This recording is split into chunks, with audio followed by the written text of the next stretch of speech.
모든 공동체는 저마다 규칙과 그 질서가 있을 것입니다.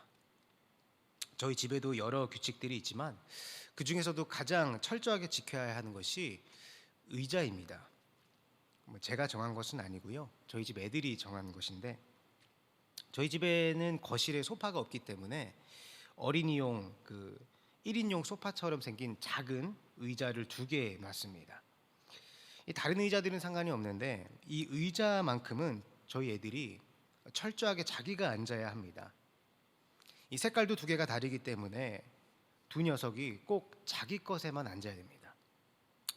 혹여나 형이나 동생이 자기 것에 앉는다든가 아니면 엄마나 아빠가 그 의자를 건드린다든가 하면은 절대로 못 건드리게 합니다. 자기 거라는 거죠. 저는 그런 모습을 볼 때마다 혹시 이걸 그냥 내버려 두면 너무 자기 것만 챙기는 이기적인 모습이 자라진 않을까 하는 생각에 걱정이 되기도 합니다만, 또 한편으로는 얘들이 이렇게 자기 자리를 철저하게 고집하는 것처럼 하나님 앞에서 지켜야 할 자신들의 자리도 그렇게 철저하게 지켰으면 좋겠다 하는 생각을 하게 되었습니다. 그러면서 저는 저의 모습을 돌아보았습니다. 1년 동안 나는 이 가정에서 아버지의 자리를 잘 지키고 있었을까? 우리 든든한 교회의 부목사로서 자리를 잘 지키고 있었을까? 한 사람의 성도로서 하나님 앞에서 나의 자리를 잘 지키고 있었을까? 나는 이 세상에서 나의 것을 지키기 위해서 힘을 다하며 노력하고 있는데, 그렇다면 내가 하나님 앞에서 지켜야 할 나의 자리 또한 그렇게 철저하게 지키기 위해서 노력하고 있었을까? 오늘 본문의 말씀을 묵상하면서 들었던 생각입니다. 왜냐하면 이 다윗이야말로 하나님 앞에서 자신의 자리를 지키기 위해서 철저하게 노력했던 사람이었기 때문입니다. 물론 우리는 다윗도 때로는 실수하고 넘어졌다는 것을 잘 알고 있습니다. 그러나 우리는 다윗을 연약한 범죄자로 기억하지 않죠. 이스라엘 역사상 최고의 예배자, 최고의 신앙인의 대표 모델로 손꼽습니다. 그 이유가 무엇이겠습니까? 여러 이유들이 있었겠지만 단연코 1번은 그가 하나님 앞에서 자기의 자리를 지키기 위해서 최선을 다하는 삶을 살았기 때문입니다. 오늘 본문은 자신의 생명을 해하기 위해서 추격해오는 사울 왕을 오히려 죽일 수 있는 기회가 주어졌음에도 사울을 해하지 않는 다윗의 모습이 기록이 되어 있습니다. 심지어 이것이 2번째입니다. 우리가 지난 24장에서 살펴보았던 것처럼 이미 사울은 엔게디 광야에서 다윗에게 한 번 목숨을 빚진 적이 있었습니다. 그때에도 다윗이 사울을 살려주었던 이유가 무엇이었습니까? 하나님께서 사울에게 기름을 부으셨는데 내가 어떻게 감히 하나님께서 기름 부으신 자를 내 손으로 해할 수 있겠느냐 이었습니다.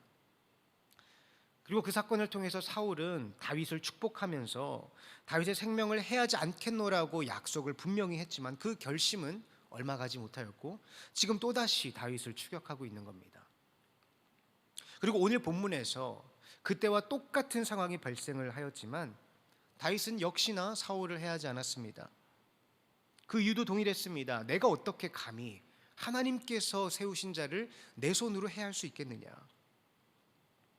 저는 다윗과 사울의 근본적인 차이가 바로 여기에서 드러난다고 생각합니다. 다윗은 그 어떠한 상황 가운데에서도 자신이 지켜야 할 자리를 생각했던 겁니다. 지금 내 눈앞에 잠들어 있는 이 사울 왕의 목숨을 끊어버리면 모든 것이 해결될지도 모릅니다. 물론 당장은 왕을 죽인 사람으로서 이 낙인이 찍혀서 얼마 동안은 더 좀 도망을 다녀야 할 수도 있겠습니다만, 다윗은 사무엘에게 기름 부음을 받았고 나라를 위기에서 구했던 전쟁 영웅이었으며, 또한 이미 사울은 이스라엘 백성들에게서 점점 신임을 잃어가고 있는 상태였습니다. 사울 왕을 죽이고 그 잠시의 혼란기만 잘 넘길 수 있다면 하나님께서 약속하신 왕 자리를 보다 손쉽게 효율적으로 차지할 수 있을지도 모릅니다. 그리고 실제로 다윗 옆에 있었던 참모들은 그 계획을 실제로 옮기려고 했었죠. 모든 조건이 딱 들어맞는 상황이었지만 다윗은 그 효율적이고 쉬운 방법을 선택하지 않고 또다시 먼 길로 돌아가고 있는 겁니다. 그 이유는 단 하나였습니다. 그것은 하나님께서 주신 내 자리가 아니었기 때문입니다. 사울은 그렇지 않았죠. 하나님 앞에서의 내 자리를 생각하지 않고 자신이 그 자신의 자리를 만들어 나가기 시작했습니다. 이미 동일한 일을 경험했던 24장에서 다윗을 그렇게 축복하면서 다시는 너를 해하지 않겠다고 여호와 하나님의 이름으로 맹세까지 하면서 약속을 했지만 얼마 가지 못했습니다. 그 이유는 하나님 앞에서의 자기 자신의 자리보다 내가 생각하는 내 자리가 더 앞섰기 때문입니다. 앞선 24장과 또 오늘 본문 26장을 보면 이 다윗은 계속해서 사울에게 상기를 시켜주고 있습니다. 당신은 하나님께서 기름 부은 자이기 때문에 내가 당신을 해한 것이 아닙니다. 이것이 무슨 의미겠습니까? 당신은 하나님께서 기름을 부은 자이기 때문에 그에 합당한 자리를 지키며 살아가십시오. 이 말이 아니겠습니까?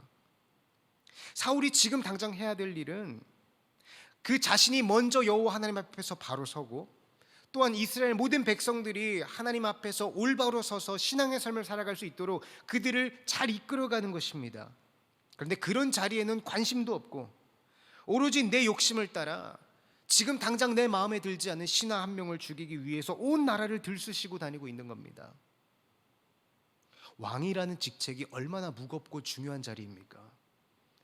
게다가 당시에는 왕이 대부분의 재판이나 행정적인 처리를 감당해야만 했습니다. 초대 왕으로서 이제 막 나라의 기틀이 잡혀가는 시기에 얼마나 많이 할 일이 있었을 터인데 그런 것에는 전혀 관심도 없었습니다. 그래서 나는 그냥 운 좋게 제비가 뽑혀서 이 왕 자리에 앉게 됐으니까 이 권력을 유지할 수 있도록 잃지 않도록 유지하는 데 급급했던 것이죠. 하나님께서 그에게 그 자리를 허락하셨던 분명한 목적과 뜻이 있었음에도 그는 그 자리를 자신의 생각과 욕심으로 채워나갔던 것입니다.